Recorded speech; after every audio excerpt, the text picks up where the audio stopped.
기도드리겠습니다. 좋으신 하나님 감사합니다. 오늘도 저희들에게 새 아침을 주시고 첫 시간을 하나님 앞에 드릴 수 있게 하시오니 감사합니다. 주님께서 하시는 말씀으로 말미암아 우리의 삶이 새로워지도록 이 시간 역사하여 주시옵소서. 감사하며 예수님 이름으로 기도합니다. 자, 오늘은 저희가 그 믿음의 방패 첫 번째 말씀을 나누도록 하겠습니다. 에베소서 6장 16절 말씀입니다. 에베소서 6장 16절 말씀. 이 모든 것에 더하여 믿음의 방패를 손에 드십시오. 그것으로써 여러분은 악한 자가 쏘는 모든 불화살을 막아 꺼버릴 수 있을 것입니다. 아멘. 네, 우리가 지난주 금요일에 믿음의 방패에 대한 말씀을 첫 번째로 나누었는데요. 오늘은 믿음의 방패에 대한 나머지 말씀을 함께 보도록 하겠습니다. 아주 훌륭한 선교사였던 존 패튼이라는 분이 계셨는데요. 존 패튼이 남태평양의 그 섬에 선교하러 가서요. 그 주민들을 위해서 성경을 번역을 하였는데요. 그 남태평양 섬에 살고 있는 사람들의 어휘에는, 말 속에는 믿는다라는 단어가 없었다고 합니다. 수년을 살면서 그들의 말을 다 분석을 했는데 믿는다라는 말이 없어요. 그래서 그 신뢰한다, 믿는다라는 말이 없기 때문에 성경을 번역하면서 가장 많이 나오는 게 신뢰한다, 믿는다라는 단어인데 이걸 어떻게 하나 고민을 하고 있었다고 합니다. 감이 잡히지 않았던 것이죠. 어떤 말로 그걸 전달해야 되나. 그런데 어느 날 이 존 패튼 선교사가 자신의 그 오두막에서 성경을 번역하고 있을 때 한 원주민이 미친 듯이 달려와서 계단을 휙 하고 올라오더니 그 존 패튼의 오두막이 있는 그 서재로 뛰어들어 오더랍니다. 그리고는 의자에 털썩하고 주저앉으면서 존 패튼에게 이렇게 말했던 것이죠. 제가 이 의자에 저의 몸무게를 온전히 실으니 정말 편하군요. 이렇게 말을 했다는 것이죠. 그때 이제 존 패튼 선교사가 이걸 한 겁니다. 이 사람들은 온몸의 무게를 무언가에 맡긴다라는 표현을 믿는다, 신뢰한다라는 뜻으로 사용하고 있구나. 이걸 발견한 겁니다. 그래서 존 패튼이 신약 성경을 번역할 때 하나님을 믿는다 그러면 하나님께 온몸의 무게를 맡긴다, 온몸의 무게를 실른다. 이제 이런 식으로 표현을 다 한 거예요. 그랬더니 이제 그 남태평양 주민들이 그 성경의 뜻을 정확하게 이해하게 되고 그 남태평양에 살고 있는 사람들 대다수가 예수님께로 돌아오는 놀라운 역사가 있었다고 합니다. 그렇습니다.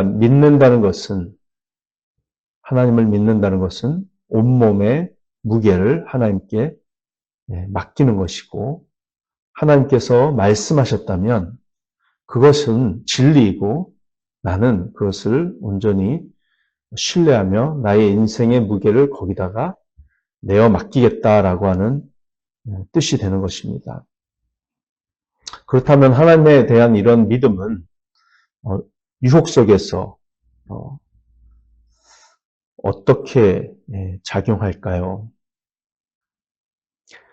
자, 하나님께서는 에덴 동산에 오셔서 정말 완벽한 환경을 만들어 주셨습니다. 그리고 죄가 없는 남자와 여자를 만드셨습니다. 그들은 시험받지 않은 상태였기 때문에 죄가 없었고 죄를 지을 수 있는 존재였긴 했지만 그때까지는 아직 죄가 없는 순결한 상태였습니다. 그런데 뱀으로 변장한 사탄이 하와에게 다가와서 뭐라고 얘기했나요? 하나님이 정말 그렇게 말씀하셨어? 그리고는 이렇게 말했죠. 너희가 이 선악을 알게 하는 나무의 열매를 따먹으면 하나님처럼 될까봐. 하나님은 너희와 겨루고 경쟁하는 것을 싫어하셔서 너희로 하여금 선악을 알지 못하도록 하신 거야. 먹어도 죽지 않아. 너희는 하나님처럼 될 수 있어. 이렇게 말을 한 거죠. 자, 사탄이 말한 이 말이 결국 무슨 뜻입니까? 하나님을 믿을 수 없어. 하나님한테는 숨은 의도가 있던 거야. 그분이 하시는 말씀을 항상 그대로 믿어서는 안 된다라는 거죠. 네, 사탄은 하와로 하여금 하나님을 의심하고 도리어 자신을 믿도록 유혹했습니다. 아담은 하와가 선악을 아는 나무의 열매를 주었을 때 하나님의 말씀보다 아내의 말을 더 믿었던 것이죠. 사탄은 뱀을 통해 하와를 유혹했고 또한 사탄은 하와를 통해 아담을 유혹했으며 아담과 하와 두 사람은 하나님의 말씀보다 자신의 정보와 생각과 판단을 더 믿었기 때문에 죄를 짓고 말았습니다. 자, 이걸 다시 우리의 현재 삶에 적용해서 말한다면 사탄은 항상 하나님을 믿지 마.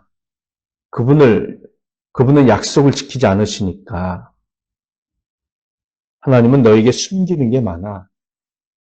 하나님은 너에게 전체 그림을 보여주지 않으셨고 진실을 말해주지 않으셨어. 너를 속인 거야. 하나님은 너의 진정한 행복을 싫어해. 하나님으로부터 자유해봐. 그러면 행복해질 거야. 내 말을 믿어. 내가 제시하는 방식대로 해봐. 더 합리적으로 보이고 더 짜릿한 자유와 쾌감이 너를 위해 기다리고 있어 보이지? 그래, 하나님의 말씀을 믿는 것은 고리타분하고 얽매이는 짓이야. 왜 그래야 해?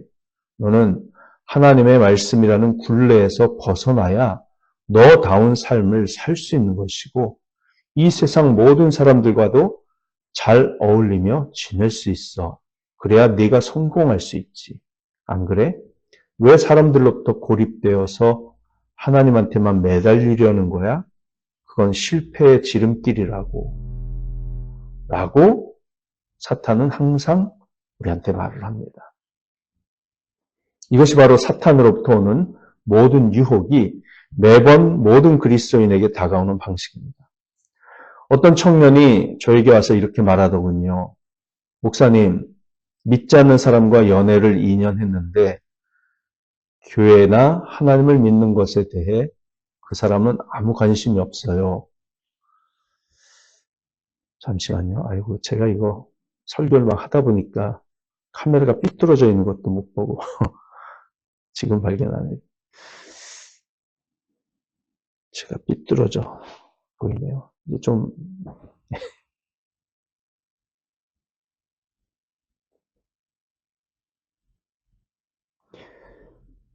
그 사람은 교회나 하나님을 믿는 것에 대해 아무 관심이 없어요. 그래도 성경에 보면 그 사람을 버리지 말고 그 사람을 위해 기도하면서 인내하라고 했으니까 그 사람과 결혼해야 하겠죠?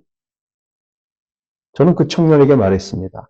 아, 그 말씀은 이미 결혼한 사람에게 주신 말씀이에요. 고린도 전서에 나오는 말씀이죠. 당시에 이미 결혼한 부부가 있었는데 그중 한 사람이 예수님을 믿게 되었습니다. 그런데 그의 배우자가 그의 신앙에는 동조하지 않으면서도 그와 함께 사는 것은 좋아해요. 그런 경우에 그 그리스도인이 된 사람의 배우자가 그 그리스도인과 함께 사는 것을 좋아한다면 그 불신자 배우자를 그리스도인은 버리지 말라는 말씀이 기록되어 있는 거죠. 왜냐하면 그 불신자 배우자를 위해 기도하고 인내하는 거룩한 삶을 보고서 언젠가 그 불신자가 예수님을 믿게 될 것이기 때문입니다. 그런데 당신이 말한 경우는 성경의 다른 부분을 적용해야 해요. 당신은 아직 결혼하지 않았고 당신은 그리스도인이에요. 그러면 믿지 않는 자와 멍에를 함께 매지 말라. 그리스도와 귀신은 공존할 수 없다라는 말씀을 적용해야 합니다. 당신은 그리스도인이기 때문에 불신자와 결혼하는 것은 하나님의 뜻을 어기는 것입니다. 불신자 애인이 예수님을 믿고 세례를 받은 후에라야 그와 결혼할 수 있어요. 그걸 어기고 불신자와 결혼을 하면 신앙적으로 어마어마한 고통이 따를 겁니다. 행복하지 않게 결혼 생활이 이어지고 결국 불행한 결말이 생길 가능성이 99.9%예요.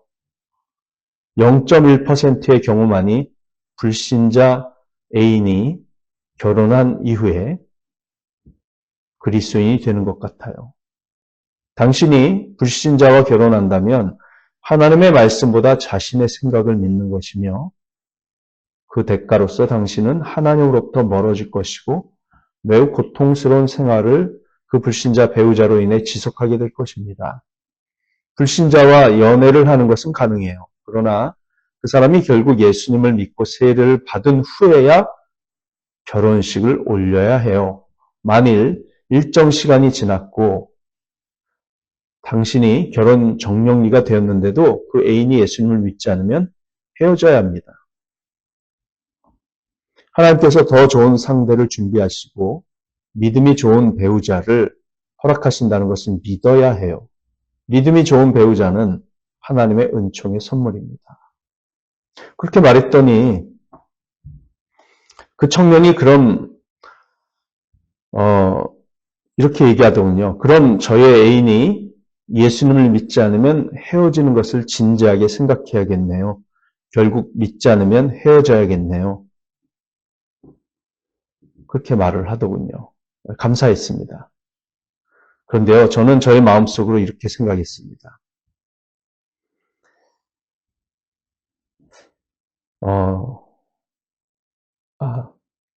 마음속으로 생각하기 전에 저는 이걸 발견했어요. 그 청년으로 하여금 상황에 전혀 맞지 않는 성경 구절을 적용하게 만드는 이 사탄의 유혹을 저는 받습니다. 그 청년은 상황에 전혀 맞지 않는 성경 구절을 적용하는 오류를 범하고 있던 것이죠. 누가 그 청년에게 그런 유혹을 주었을까요? 사탄입니다. 사탄은 항상 하나님의 말씀을 왜곡해서 생각하게 하고 하나님의 말씀을 정확하게 믿는 일을 방해합니다. 저는 그 청년과 대화한 후에 혼자서 이렇게 생각했습니다. 이 청년은 그 애인과 성관계를 맺고 있을까? 그것을 체크해 봐야 하겠네. 만일 그렇다면 나는 다음과 같은 성경 말씀을 그 청년에게 해 주어야지. 제가 그 청년에게 체크해서 만약 성관계를 맺고 있는 애인 관계라면 저는 이렇게 말을 해줄 겁니다. 만일 당신이 결혼하지 않은 청년 그리스도인으로서 이미 그 애인과 성관계를 맺고 있다면 당신은 미안하지만 간음죄를 범하고 있는 겁니다. 그것은 하나님의 말씀을 어기는 불순종입니다. 당신은 그것을 회개해야 하고 하나님은 당신을 용서하실 것입니다. 그러나 그 애인은 불신자이므로 이제 어떻게 해야 할까요? 당신은 사실혼 관계에 있습니다. 당신은 만일 그 애인이 신앙생활을 열심히 하는 것에 대해서 인정할 뿐 아니라 당신이 그 애인에게 그리스도인이 되는 조건으로만 이 사실혼 관계를 유지할 수 있다는 말을 했는데도 그렇게 하셔야 하고요. 그렇게 말을 했는데도 당신과 함께 사는 것을 좋아한다면 당신은 정식으로 결혼식을 올리고 혼인신고를 해야 합니다. 그러나 만일 그 애인이 그리스도인이 되기를 거부하며 그런 조건을 내건 당신과 함께 사실혼 관계를 유지하는 것을 싫어하며 헤어지기를 원한다면 헤어지도록 허락하십시오. 당신은 고통을 받고 하나님의 축복을 잃었으나 하나님으로부터 용서를 받고 새 출발을 할 수 있을 것입니다. 그러나 이 불순종의 경험으로 인해 당신의 평생에 일정 부분 고통이 따를 것입니다. 그래도 계속 불순종하는 것에 비하면 하나님의 축복이 넘치는 삶을 살 수 있을 겁니다. 저 이렇게 얘기해 주려고 그래요. 체크를 해야죠, 일단. 성관계를 맺고 있는지 아닌지. 물론 그 사람이 성관계를 맺고 있으면서도 저한테 그걸 거짓말로 속일 수는 있겠어요. 그러나 그렇게 하면 할수록 더 수렁으로 깊이 빠져들 뿐이죠. 불행해지죠. 어떤 사람들은 이렇게 말하기도 합니다. 성경에는 기독교인과만 결혼하라고 되어 있지만 그는 기독교인이 아니에요. 하지만 우린 정말 멋진 관계를 맺고 있고 이미 우리는 함께 살고 있고 주님께서 모든 것을 잘 해결해 주실 거예요. 우리 가족 모두 그리스도인인데 우리는 저랑 함께 살고 있는 그 사람을 위해 기도하고 있습니다. 어쨌든 하나님은 자비로우신 분이니까요. 그런데 그 사람이 무슨 짓을 했는지 아십니까? 하나님께서는 하지 말라고 하셨고 사탄은 해라 라고 했습니다. 그 사람은 누구의 말을 믿었나요? 사탄의 말을 믿은 거죠. 요한일서 5장 10절은 말합니다. 하나님의 아들을 믿는 사람은 그 증언을 자기 속에 가지고 있습니다. 하나님을 믿지 않는 사람은 하나님을 거짓말쟁이로 만들었습니다. 하나님이 자기 아들에 관해서 증언하신 그 증언을 믿지 않았기 때문입니다. 그러니까요, 하나님을 믿지 않는 사람은 하나님을 거짓말쟁이로 만드는 거예요.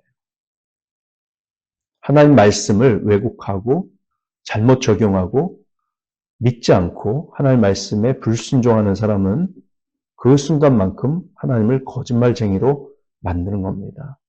만약 우리가 하나님을 믿지 않고 의심한다면 하나님을 거짓말쟁이로 만드는 거죠.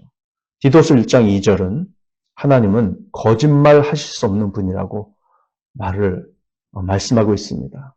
하나님은 거짓말하지 않으시죠.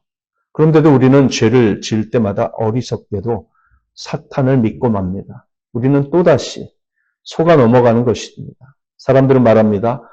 나도 이걸 주님께 드려야 한다는 걸 알아요. 이게 바로 주님께 드려야 할 것인데, 하지만 난 이것도 사고 싶고 저것도 하고 싶고 그래서 주님께 드려야 할 이 돈을 좀 아끼고 싶어요. 그럴 때 우리가 생각한 대로 행동합니다. 우리가 생각한 대로 행동하면 오히려 상황이 역전이 되어서 하나님께 더 많은 것을 드릴 수 있는 미래가 올 거라고 우리가 그렇게 되도록 해내면 된다고 생각하면서 하나님을 구석으로 밀어내고는 다 잘 될 거라고 생각하죠. 그런데 우리가 한 건 결국 우리 자신을 속이는 것뿐이었습니다. 우리는 하나님의 말씀을 믿지 않고 자신의 생각을 믿은 겁니다. 그렇게 한 사람들이 나중에 더 많은 헌금을 하나님께 드리는 예를 제가 본 적이 없습니다. 사탄의 불화살을 막을 유일한 방법은 하나님을 믿는 것입니다. 로마서 4장 22절은 아브라함이 하나님을 믿었으므로 그것이 하나님에 의해 의로 여겨졌다고 말합니다. 아브라함은 하나님을 믿었습니다. 여러분은 누구를 믿습니까? 고린도후서 1장 24절은 너희가 믿음으로 서 있다라고 말합니다. 맞습니다. 바로 그렇게 믿음으로 서 있는 것이 우리를 서게 하는 전투에서, 영적 전투에서 우리를 사탄과 맞서서 서게 하는 믿음의 방패이며 하나님에 대한 믿음입니다. 하나님을 믿으십시오. 그러면 서게 될 것입니다. 잠언 30장 5절은 귀한 말씀입니다. 이렇게 돼 있어요. 하나님의 말씀은 모두 순결하며 그분은 그를 의지하는 사람의 방패가 되신다. 자, 하나님의 말씀이 순결해요. 거짓이 없습니다. 그 거짓 없는 진리의 말씀대로 믿고 순종하면서 살면 하나님이 그 말씀에 의지해서 살아가는 그 사람의 방패가 되신다라고 말합니다. 믿음의 방패와 이것이 연결이 되는 거예요. 그 순결한 하나님의 말씀에 아무것도 더하지 말아야 합니다. 그렇지 않으면 하나님께서 우리를 책망하시고 우리는 우리의 방패가 되시는 하나님의 축복을 경험할 수 없게 됩니다. 다시 말해 하나님의 하나님이 하신 말씀은 진리입니다. 그것을 믿고 순종하면 하나님께서 우리의 방패가 되어주시지만 그 말씀에 무언가를 더하거나 빼거나 그 말씀에 그 진리의 말씀을 훼손하면 고통을 겪게 될 것입니다. 사탄이 다가와서 말합니다. 하나님이 그렇게 말씀하신 건 알지만 여기에 이걸 좀 더 추가해 보면 어떨까? 아니죠. 하나님께서는 그분을 신뢰하는 자들에게 방패가 되십니다. 사탄은 절대 우리를 막아주지 않습니다. 축복해주고 막아줄 것처럼 거짓말을 치고 결국은 우리를 속여서 파멸에 이르도록 하는 것이 사탄의 전략이죠. 믿음의 방패란 우리가 하나님에 대해 믿는 바를 삶의 문제들에 꾸준히 적용하는 것입니다. 만약 여러분이 하나님을 신뢰하지 못한다면 하나님을 충분히 알지 못하는 것이겠죠. 왜냐하면 진정으로 하나님을 안다면 하나님을 신뢰할 테니까요. 하나님을 더 알수록 하나님의 마음 깊은 곳으로 더 깊이 들어갈수록 우리는 하나님의 말씀 속에 담긴 진리를 더 많이 알게 되고 그리고 기도와 묵상하는 시간에 하나님의 인격을 더 깊이 묵상하면 묵상할수록 우리는 하나님을 더 신뢰하며 하나님을 믿지 않을 가능성은 점점 더 줄어드는 것입니다. 그러므로 기독교인의 삶에서 가장 중요한 방패는 하나님과의 관계입니다. 하나님을 믿어드리는 겁니다. 만일 우리가 온 마음과 영혼과 생각과 힘을 다해서 하나님을 사랑하고 또 하나님께서 우리에게 주신 모든 약속이 진실하고 진리라는 것을 믿는다면 우리는 가장 큰 축복의 자리에 서게 될 것입니다.